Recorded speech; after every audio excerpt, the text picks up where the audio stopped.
একজন পুরুষ দুনিয়াতে তার জন্য সবচেয়ে চ্যালেঞ্জের বিষয় হলো নারী ঘটিত ইস্যুতে সে নিজেকে পবিত্র রাখা, পরিচ্ছন্ন রাখা, তার চরিত্রকে কালিমা এবং কলুষ থেকে, হারাম সম্পর্ক থেকে মুক্ত রাখা। এটার মতো কঠিন কাজ, এর মতো কঠিন পরীক্ষা পৃথিবীতে আরেকটা নবীজি বলেছেন আমি রেখে যাইনি। এটা সেই সময়ের কথা। ইমানদারের জন্য সবচেয়ে কঠিন বিষয় হলো তার চরিত্রের হেফাজত। সবচেয়ে কঠিন বিষয়গুলোর একটি হলো চরিত্রের হেফাজত। আল্লাহ সুবহানাহু ওয়া তাআলা কোরআনে কারীমে 18 নম্বর পারার প্রথম সূরা সূরা মুমিনুনের শুরুতে আল্লাহ বলেছেন, আউযু বিল্লাহি মিনাশ শাইতানির রাজীম, কাদ আফলাহাল মুমিনুন, সেই ঈমানদাররা সফল হবে, আল্লাযীনা হুম ফি সালাতিহিম খাশিউন, যারা তাদের সালাতে খুশু অবলম্বন করে, মনোযোগ ধরে রাখে, খুশুর সাথে সালাত আদায় করে। ওয়াল্লাযীনা হুম আনিল লাগবি মুরিদুন, যারা অনর্থক কাজ পরিহার করে, বেহুদা কাজ করে না, জীবনকে অহেতুক কাজে নষ্ট করে না। ওয়াল্লাযীনা হুম লিযাকাতি ফাইলুন, যারা যাকাত আদায় করে। ওয়াল্লাযীনা হুম লিফুরুজিহিম হাফিজুন, সফল মুমিনদের আরেকটি বৈশিষ্ট্য হলো যারা নিজেদের চরিত্রকে হেফাজত, সম্ভ্রম রক্ষা করে, যারা তাদের চরিত্রকে অন্যায় এবং আল্লাহর নিষিদ্ধ ক্ষেত্রে ব্যবহার করে না, অনাচার করে না। এই মানুষগুলোর সম্পর্কে আল্লাহ বলেছেন আরো কিছু গুণ বৈশিষ্ট্য, যাদের আমানত অঙ্গীকার রক্ষা করবে।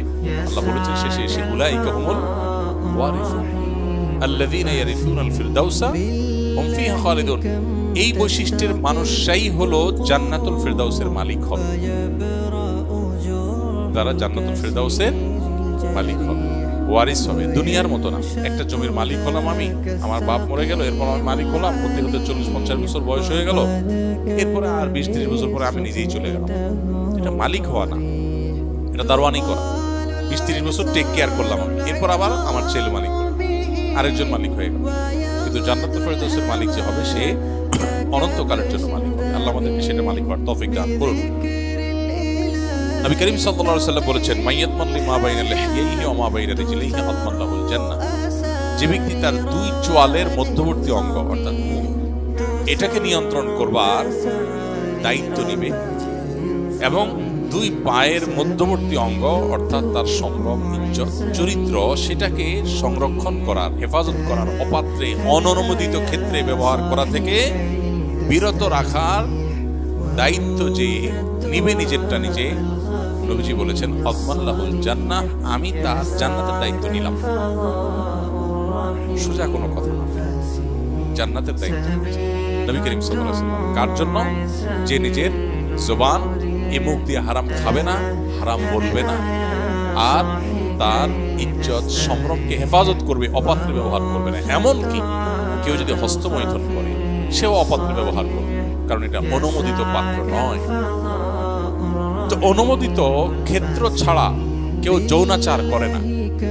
এইটুকুর কন্ট্রোল যদি কেউ করতে পারে নিজের ব্যাপারে এবং জিম্মাদারি নিতে পারে, তাহলে নবীজি তার জান্নাতের দায়িত্ব নেবেন ইনশাআল্লাহ। ভাইরা আমার, এমনিতেই নবী করিম সাল্লাল্লাহু আলাইহি ওয়াসাল্লাম আরো 1450 বছর আগে বলে গেছেন কি? তিনি বলেছেন যে আমার উম্মতের জন্য এর চেয়ে বড় কোনো ফিতনা আমি রেখে যাই। তিনি বলেছেন, মা তারাকতু বাদি ফিতনাতান আদাররু আলার রিজালি মিনান নিসা, পুরুষদের জন্য নারীদের চাইতে বড় পরীক্ষার কোনো বিষয় আর আমি রেখে গেলাম না। একজন পুরুষ দুনিয়াতে তার জন্য সবচেয়ে চ্যালেঞ্জের বিষয় হলো নারী ঘটিত ইস্যুতে সে নিজেকে পবিত্র রাখা, পরিচ্ছন্ন রাখা, তার চরিত্রকে কালিমা এবং কলুষ থেকে, হারাম সম্পর্ক থেকে মুক্ত রাখা। এটার মতো কঠিন কাজ, এর মতো কঠিন পরীক্ষা পৃথিবীতে আরেকটা নবীজি বলেছেন আমি রেখে যাইনি। এটা সেই সময়ের কথা।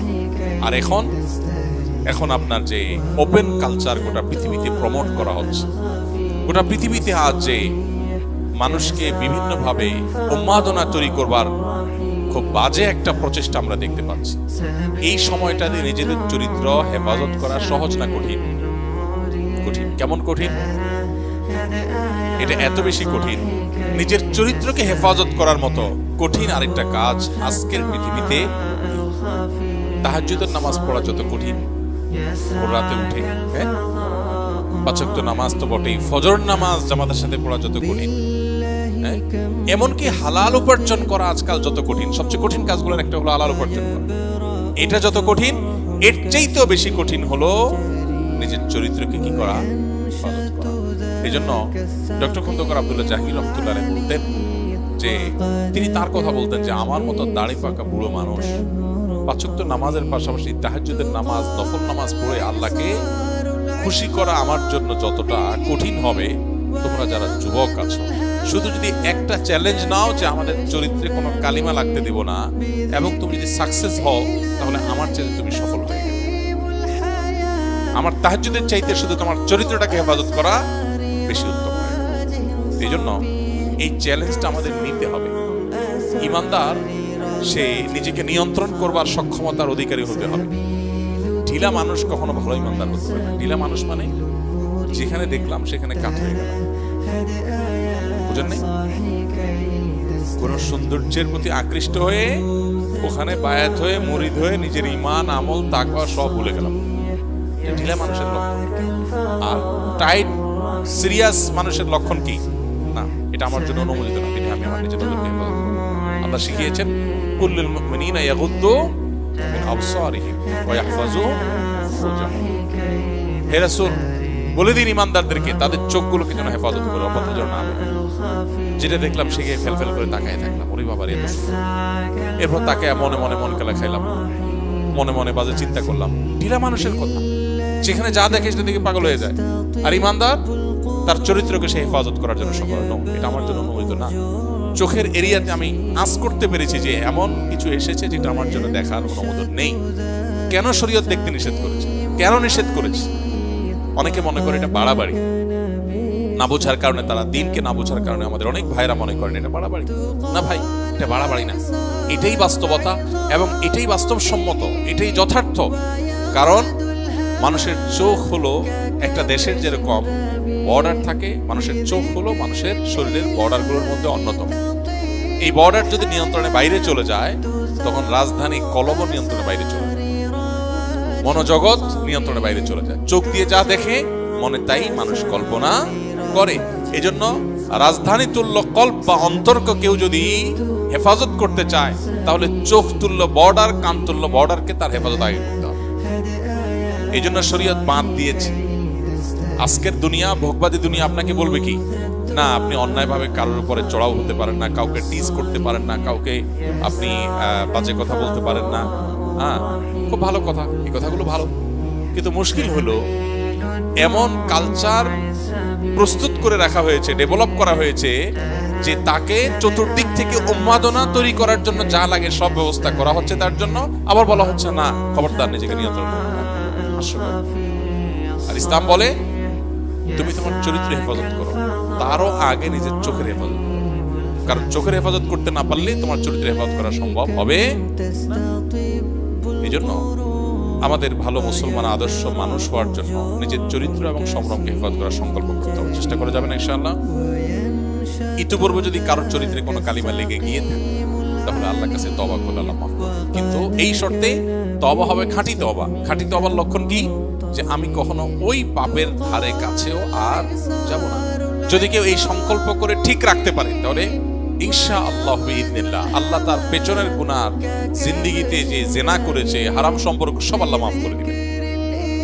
এই মোবাইল ফোনে যে হারাম জিনিস দেখায়, ইউটিউবে, ফেসবুকে, আমরা অনেকেই দেখি, নামাজ পড়ি আবার দেখি। এই রোগটা, এই ব্যাধিটা আমাদের মধ্যে আছে না নেই? নিয়ন্ত্রণ করার জন্য সংকল্প করতে হবে না, আমি দেখবো না। যদি আপনি নিয়ন্ত্রণ করার জন্য সংকল্প করেন, দেখেন আমি বলি এটা চুলকানির মতো, চুলকানির মতো। চুলকানি বলো কি করবো না, বোঝার জন্য বলছি। চুলকানিটা হলো মানুষ যখন চুলকায় কোথাও, তো রাস্তা দুইটা, হয় ধুমসে চুলকাবে, যেহেতু চুলকাইতেছে ভালো করে চুলকায়। যখন চুলকায় তখন মানে চুলকানির ক্ষেতটা মিটে যায়, যেহেতু মজাই লাগে। বাট আফটার চুলকানি জলে, জলে কিনা খুব জলে রক্ত বের হয়ে যায়, জ্বালা পোড়া হয়, তাই না? আর যদি চুলকানের জায়গাটাকে খুব জোরে সোরে না চুলকায়, বরং ডোলে ডোলে কোন রকম দমায় রাখা যায়, তাহলে ওই চুলকানির মজাটা পাওয়া যায় না ঠিক, কিন্তু জ্বালা পোড়া হয়। এখন কেউ যদি মনে করে না ইউটিউবে আমি একটা দরকারি জিনিস দেখতে ঢুকছি, তার আশেপাশে যত বেদরকারি বেহুদা জিনিস আছে, যত হারাম জিনিস আছে, একটাও ছাড়বো না। কারণ আমার চুলকায়, অতএব চুলকানি মিটাইতে হবে। এখন মিটাইতে গিয়া তার কি আসলে জ্বালা কমবে না বাড়বে? বাড়বে। কিভাবে বাড়বে? যখন দেখে তখন মনে মনে কল্পনা করে, ইস করে তো লাভ নাই। তখন কি হয় বলেন? পরের চ্যাপ্টারটা বলেন না কি হয়? ওটা যখন চোখের আড়ালে চলে যায়। আল্লাহ রাব্বুল আলামিন আমাকে যে নারীর সৌন্দর্য দেখতে নিষেধ করেছেন। আল্লাহ নিষেধ করেছেন কেন? আল্লাহ কোনো লাভ আছে আমাদেরকে বাঁচাবার জন্য। আল্লাহ জানেন যদি আমরা দেখি তাহলে দেখার পরে মনে মনে অস্থিরতা বাড়বে, আমাদের ঈমান আমল নষ্ট হবে, আখিরাত ধ্বংস হবে, দুনিয়া ধ্বংস হবে। এখন দেখার পর সৌন্দর্য কারোর অবলোকন করার পর, হারাম অপাত্রে দৃষ্টি দেওয়ার পর তিনি চোখের আড়াল হয়ে গেল। এবার আপনার মনের ভিতরে জ্বালা শুরু হবে কি হবে? আর যদি আপনি না দেখতেন, আঁচ করতে পেরেছেন যে এরকম কিছু চোখের দৃষ্টি সীমানার মধ্যে এসেছে, আমি দৃষ্টিকে অবনত করে ফেললাম। আল্লাহ বলেছেন কুল্লিল মুমিনিনা ইয়াগুদ্দু মিন আবসারিহিম, ঈমানদার পুরুষদেরকে বলে দিন তারা যেন তাদের চোখকে অবনত করে। যদি আমি চোখটা অবনত করে ফেলি এবং তার দিকে আমি দৃষ্টিপাত যদি না করি, তাহলে কি হবে? ওই যে চুলকানির মতো, তখন একটু কষ্ট হবে, কিন্তু সাথে সাথে একটা হাদিস আছে, কেউ যদি হারাম পরনারীর দিকে দৃষ্টিপাত করবার সুযোগ পায়, এরপরে সে যদি না দেখে, আল্লাহ তাআলা তাকে সাথে সাথে একটা ঈমানের স্বাদ আস্বাদন করার তৌফিক দান করেন। যদিও এই হাদিসের সনদকে মুহাদ্দিসরা অনেকে যায়ীফ বলেছেন, কিন্তু এটা পরীক্ষিত বিভিন্ন ভাবে যে যদি সাথে সাথে কেউ নিজের চরিত্রকে হেফাজত করে, তৎক্ষণাৎ এবং নগদ আল্লাহর পক্ষ থেকে যে নিয়ামতটা আসে সেটা হলো ঈমানের স্বাদ অন্তরে আস্বাদিত। অর্থাৎ সে যে হারাম এবং অপাত্রে দৃষ্টি করলো না, অপাত্রে যে দৃষ্টি করলো না, দিল না, এই জন্য সাথে সাথে কিছুক্ষণ পর যখন তার চোখের আড়াল হয়ে যায় সে, তখন তার কাছে ভালো লাগা কাজ করে। আলহামদুলিল্লাহ, আমি আল্লাহর একটা নির্দেশ রক্ষা করতে পেরেছি। আল্লাহ আমাদেরকে তৌফিক দান করুন।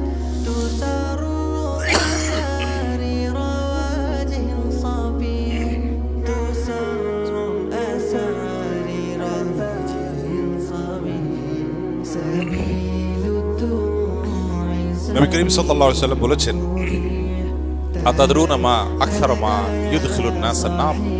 ক্বালু আল্লাহু ওয়া রাসূলুহু আ'লাম। ক্বাল আল ফাম ওয়াল ফরজ। নবীজি বলেছেন সাহাবীদেরকে, তোমরা কি জানো? নবীজি করিম সাল্লাল্লাহু আলাইহি ওয়াসাল্লাম বলেছেন সাহাবীদেরকে, তোমরা কি জানো যে মানুষকে সবচেয়ে বেশি জাহান্নামে নেবে কিসে? মানুষের কোন অঙ্গের গুনাহ মানুষকে সবচেয়ে বেশি জাহান্নামে নিক্ষেপ করবে? সাহাবায়ে কেরাম বলেছেন, আল্লাহ এবং তার রাসূল ভালো জানেন। তখন নবীজি বলেছেন, আল ফাম ওয়াল ফরজ, মুখ এবং লজ্জাস্থান, এই দুটি অঙ্গ মানুষের সবচেয়ে বেশি জাহান্নামে যাওয়ার কারণ হবে। অর্থাৎ এগুলোকে কন্ট্রোল করতে না পারলেই তার দুনিয়াও ধ্বংস, আখিরাতও ধ্বংস।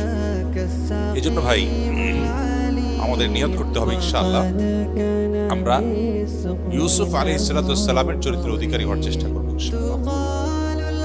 তরুণরা সূরা ইউসুফটা ভালো করে পড়বে, অর্থ সহকারে, ব্যাখ্যা সহকারে, কিভাবে ইউসুফ আলাইহিস সালামের কাছে হারাম অফার আসা সত্ত্বেও তিনি নিজেকে রক্ষা করেছেন।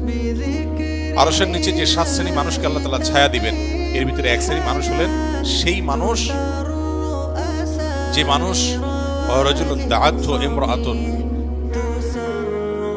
যাতু মানসাবিন ওয়া জামাল, যে পুরুষকে কোনো সুন্দরী এবং সম্ভ্রান্ত নারী হারাম রিলেশনের অফার করবে, প্রেমের প্রস্তাব দিবে, অবৈধ সম্পর্কের, হারাম সম্পর্কের অফার করবে, আর সে বলবে ইন্নী আখাফুল্লাহ, আমি আল্লাহকে ভয় করি।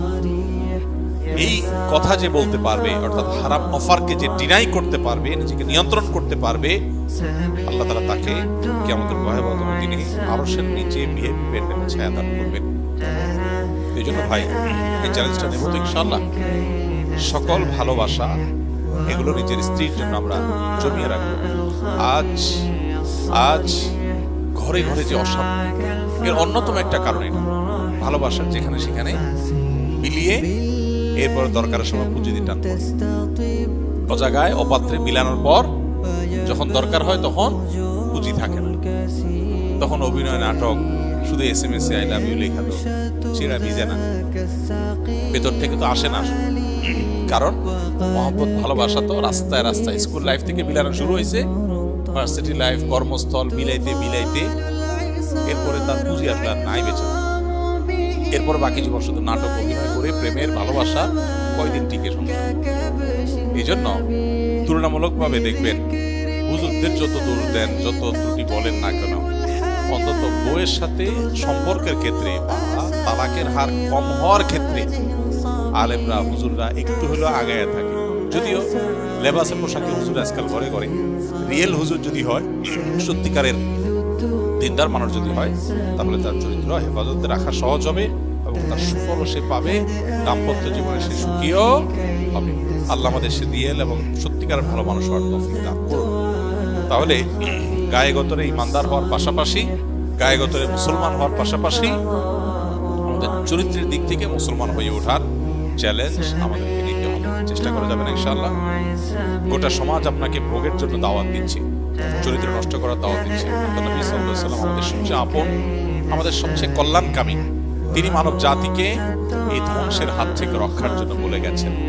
আজ সেটা আমাদের কাছে বড় পানসি। আজ কোনো যুবকের যদি হারাম রিলেশন না থাকে, মনে করা হয় সে বোধহয় রিজেক্টেড, বাতিল, অচল, কেউ তাকে চয়েস করবে না, অথচ সেই হলো পিওর, আর বাকি সব। আল্লাহ আমাদের পিওর হওয়ার তৌফিক